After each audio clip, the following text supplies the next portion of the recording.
நெஞ்சு வலிக்குதா? ஏய் பாடுறாங்க பாடுறா, நெஞ்சு பிடிச்சி கத்துறான்.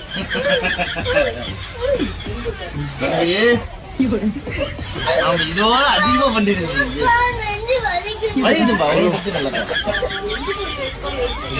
தற்பொழுதைய முன்னாள் திமுக அமைச்சர் செந்தில் பாலாஜி ஜாமீனில் வெளிவந்த போது அவரை திமுகவினர் பலரும் வரவேற்றனர்.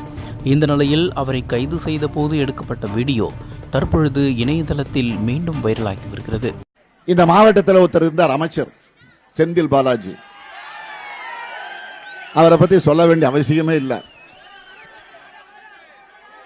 ஏற்கனவே 15 முறை அமைச்சரவை மாத்தினப்போ இவரை மட்டும் மாற்ற மாட்டாங்க. அந்த அளவுக்கு ஒரு முக்கியத்துவமான அமைச்சராக இருந்தார். ஜெயலலிதாவுக்கு நெருக்கமாக, அதைவிட சசிகலாவுக்கு நெருக்கமாக, அதைவிட இளவரசுக்கு மிக மிக நெருக்கமாக இருந்தவர் செந்தில் பாலாஜி. அந்த செந்தில் பாலாஜி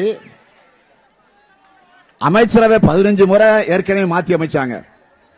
அப்பெல்லாம் அவரை மாத்தல, சீனியர் அமைச்சர் மாத்தினாங்க.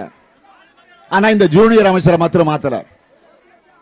இடையில அந்த அம்மா ஜெயிலுக்கு போனப்போ யாரை முதலமைச்சராக தேர்ந்தெடுக்கலாம்னு சொல்றப்போ அந்த பட்டியலில் இவர் இருந்தாருங்க. இவர் கெட்ட கேடு செந்தில் பாலாஜி பேர் இருந்துச்சுங்க. அப்போ இதான் வேடிக்கை.